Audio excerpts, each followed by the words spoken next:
Sujet 2014, exercice 2, partie A. Il y a beaucoup de texte, on va essayer de le synthétiser très rapidement. Donc, alors, dans le titre, il y a un truc énorme quand même dans le titre. Il y a marqué événement indépendant. À votre avis, c'est dépendant ou indépendant? Bah, grande chance que ce soit indépendant, d'accord? Et on se rappelle que la formule, quand c'est indépendant, c'est quoi? C'est P de A inter B est égal à P de A fois P de B. Très bien. Ok, alors on y va. À l'issue de la fabrication, ces lentilles peuvent présenter deux types de défauts. Défaut de rayon de courbure, défaut de perméabilité. Alors on considère que dans la production d'une pas avant, on se rappelle de ça. Vous ne répondez pas aux questions, vous ne lisez pas les questions tant que le tableau n'est pas rempli. Alors, on y va maintenant pour les questions. Maintenant que notre tableau est rempli, on peut lire les questions.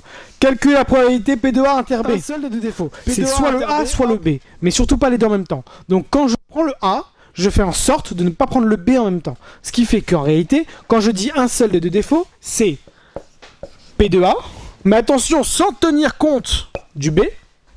Ou le B. Mais sans tenir compte du A. D'accord? Et donc, un seul des deux, c'est donc celui-là plus celui-là.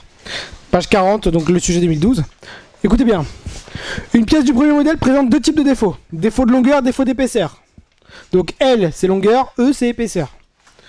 Et on vous dit que P de L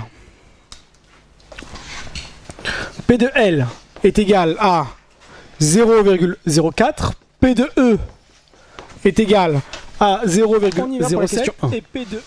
La probabilité que la pièce prélevée possède au moins un des deux défauts. Au moins un des deux défauts. Au moins un des deux, c'est soit l'un, soit l'autre, soit les deux. Zérine, regardez bien, c'est lui, plus lui, plus lui. Ça fait 0,09. Est-ce qu'il le propose? Oui, en dernière position. Réponse donc C pour la question A. La probabilité que la pièce prélevée possède un seul défaut. Soit l'un, soit l'autre. Donc soit lui, soit lui. Donc là, ça fait 0,07.